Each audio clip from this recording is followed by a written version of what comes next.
अस्सलामुअलैकुम जी, welcome and welcome back to my channel. आज हमारे चैनल पर ये सेकंड रेसिपी है और ये है मुर्गे की गर्दनों पर। आज हम बनाएंगे इनका सालन। बाज़ लोगों को ये परेशानी फेस करनी पड़ती है कि इसमें हीक आती है, इसमें स्मेल होती है बहुत। हम नहीं बनाते तो हम बहुत आसान तरीके से इसको बनाएंगे और इसका सालन बहुत मज़ेदार बनता है। तो चलिए रेसिपी की तरफ चलते हैं। तो आपने लेना है एक पैन या आप कोई भी पतीली ले लें, क्योंकि हम सालन बना रहे हैं ना, तो आप कोई गहरी पतीली लें, ठीक है। उसके अंदर आप डालें 1 कप ऑयल।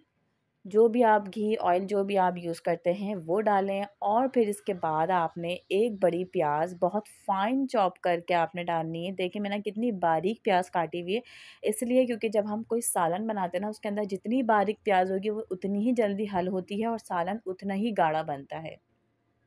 यहाँ पर आपने डालने हैं कुछ गरम मसाले, एक बड़ी दालचीनी, एक बड़ी इलायची, एक छोटी इलायची, और कुछ 4-5 यहाँ पर मैंने जो है लौंग ली हैं, और 4-5 ही यहाँ पर मैंने काली मिर्चें ली हैं। इन सबको हमने अच्छी तरह से ब्राउन करना है, और यहाँ पर आप ऐड करेंगे गर्दनें। मैंने यहाँ पे हाफ़ केजी गर्दनें ली हैं। गर्दनों को आपने वॉश करना है, तो उसमें सिरका और नमक लगा के पानी में ज़रूर छोड़ दें ताकि इसकी स्मेल निकले, और फिर इसको आपने डायरेक्ट प्याज में डालना है।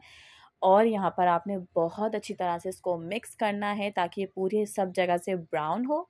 और फिर यहाँ पर हम ऐड करेंगे 1 टेबल स्पून अपना अदरक लहसुन का पेस्ट। अच्छा, अदरक लहसुन का पेस्ट जो है ना, आप फ्रेश लें तो ज़्यादा अच्छा है। बाज़ लोग पीस के रखते हैं, वो भी बेटर होता है, लेकिन मैं कहती हूँ अच्छी खुशबू के लिए हैंड टू हैंड पिसा हुआ ज़्यादा अच्छा है। यहाँ पर आपने अदरक लहसुन डालने के बाद बहुत अच्छी तरह से इसकी भुनाई करनी है, और भुनाई कम से कम भी आपने इसकी 2 मिनट तक करनी है। 2 मिनट के अंदर अंदर जो है इसकी एक अच्छी सी स्मेल आने लगेगी। आपको जो परेशानी फ़ेस करनी पड़ती है वो नहीं होगी। यहाँ पर हमने हाफ़ टेबल स्पून पिसी हुई मिर्ची डाली हैं, और यहाँ पर हम क्वार्टर टेबल स्पून कुटी हुई मिर्चें लेंगे, बिल्कुल थोड़ी सी 2 पिंच समझ लें आप इसको। अब यहाँ पर हमने ऐड करना है हाफ़ टेबल स्पून हल्दी, आपको जितनी पसंद है उस हिसाब से डालें, और यहाँ पर हम हाफ़ टेबल स्पून कश्मीरी लाल मिर्च भी ऐड करेंगे, सिर्फ़ और सिर्फ कलर के लिए। वो ज़्यादा स्पाइसी नहीं होती हैं। कहीं आप सोचें कि इन्होंने तो इतनी सारी मिर्चें डाल दी, नो नॉट एट ऑल, हम बहुत लाइट स्पाइसेस यूज़ करते हैं। यहाँ पर आपने 1 टेबल स्पून ही, थोड़ा सा कम, इसके अंदर आपने पिसा हुआ धनिया डालना है, और साथ ही यहाँ पर आप नमक ऐड करें, थोड़ा सा ऐड करें। बाद में हम इसको जब हम इसका शोरबा बनाएंगे तो उस स्टेप पर आपने नमक लाजमी चेक करना है। अच्छा भाई, कमाल सारा क्या होता है कि आपने इन सब मसालों को बहुत अच्छी तरह भूनना है।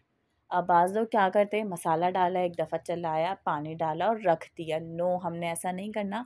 हमने इन मसालों का अरोमा निकालना है, और बहुत अच्छी तरह से। तो इसके लिए भुनाई बहुत ज़रूरी है।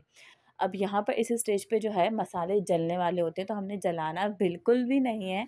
यहाँ पर आप हाफ़ कप पानी डालें, और हाफ़ कप पानी डालने के बाद कम से कम भी आप 3 से 4 मिनट इन मसालों को भूनें। जब आप इन मसालों को भून लेंगे तो इस स्टेज पे जो है मसाले अपना अरोमा छोड़ रहे होते हैं।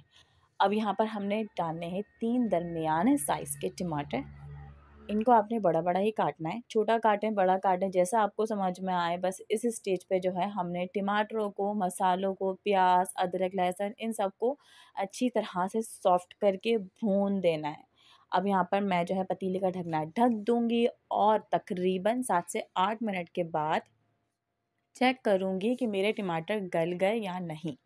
अच्छा, यहाँ टमाटर गल चुके थे, और मैंने बहुत अच्छी तरह से इसकी भुनाई भी की है। यहाँ पे आपने भूनना है, बिल्कुल भूला नहीं करा करें कि हमने बस ढकना ढक दिया और भूल जाए। नो, बीच बीच में चेक करते रहा करें, क्योंकि फ्लेम कब तेज़ हो जाए कुछ नहीं पता होता। हम हल्की फ्लेम के ऊपर छोड़ देते हैं बस इस आसरे पे कि हाँ वो पक रहा है, लेकिन फिर भी चेक करते रहें। यहाँ पे मेरे टमाटर बहुत अच्छी तरह गल चुके थे, मैंने इसको मज़ेदार सा भूना है। अच्छा, भूनना बहुत अच्छी तरह, आपने चूल्हा तेज़ करके नहीं भुना करें, फ्लेम आपने बिल्कुल नॉर्मल रखनी होती है। यहाँ पर आप 4 अदद हरी मिर्चें डालें, और हरी मिर्चें डालने के बाद इसका जो उसमें से खुशबुएँ उठी थी ना, मैं आप लोगों को बता नहीं सकती हूँ। ये आप भूनें और देखें इसके अंदर कितना खूबसूरत इसका कलर आया है। अच्छा, ये जो कलर आया है ना, ये है हमारी देगी मिर्चों की वजह से। अब आपको लग रहा होगा यार ये कितना रेड हो रहा है, कितना स्पाइसी होगा, लेकिन ये स्पाइसी बिल्कुल भी नहीं था गाइज़। आपने इसको ट्राई करना है और मुझे ज़रूर बताइएगा। जब तक मैं भून रही हूँ मुझे बताएँ कि आप लोग किस शहर से मेरी वीडियो देख रहे हैं। सो मैं इंशाल्लाह आप लोगों को रिस्पॉन्स करूँगी। मुझे ये भी बताइएगा कि आप लोग नेक्स्ट वीडियो किस रेसिपी पर चाहते हैं, चाहे वो कोई सी भी हो। इंशाल्लाह मैं कोशिश करूँगी मैं आप लोगों के लिए हर तरह की रेसिपीज़ रिकॉर्ड करूँ। प्लीज़ चैनल को सब्सक्राइब कर दिया करें, वीडियो को बनाने में बहुत मेहनत लगती है। यहाँ पर हम अब बनाएंगे शोरबा। यहाँ पर मैंने 1 एंड हाफ़ ग्लास पानी डाला है। अब यहाँ पर जो है आपने इसी पानी के अंदर अपनी गर्दनों को मीन्स मुर्गी की गर्दनों को गलाना है, ठीक है? और इसी के अंदर शोरबा तैयार होगा। जैसे ही इसके अंदर बॉयल आया मैंने ढकना ढक दिया, फिर थोड़ी देर के बाद जो है मुझे तकरीबन इस शोरबे को चेक करने में मेबी मैंने कोई 20 टू 25 मिनट्स के बाद जो है इसको चेक कर लिया था।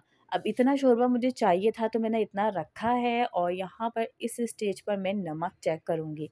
नमक आपको सही लगे तो ठीक है, नहीं लगे तो इस स्टेज पर आप नमक डाल सकते हैं। अब हम इसके ऊपर डालेंगे गरम मसाला, पिसा हुआ गरम मसाला और थोड़ा-सा धनिया और फिर आपका सालन तैयार है। मुझे उम्मीद है आप लोगों को रेसिपी बहुत अच्छी लगी होगी और अगर आपको इसी तरह से मज़ीद रेसिपीज़ देखनी है तो प्लीज़ चैनल को सब्सक्राइब करें, वीडियो को शेयर करें, लाइक करें। आप लोगों का प्यार ही मुझे आगे लेके जाएगा। Thank you so much. अल्लाह हाफ़िज़।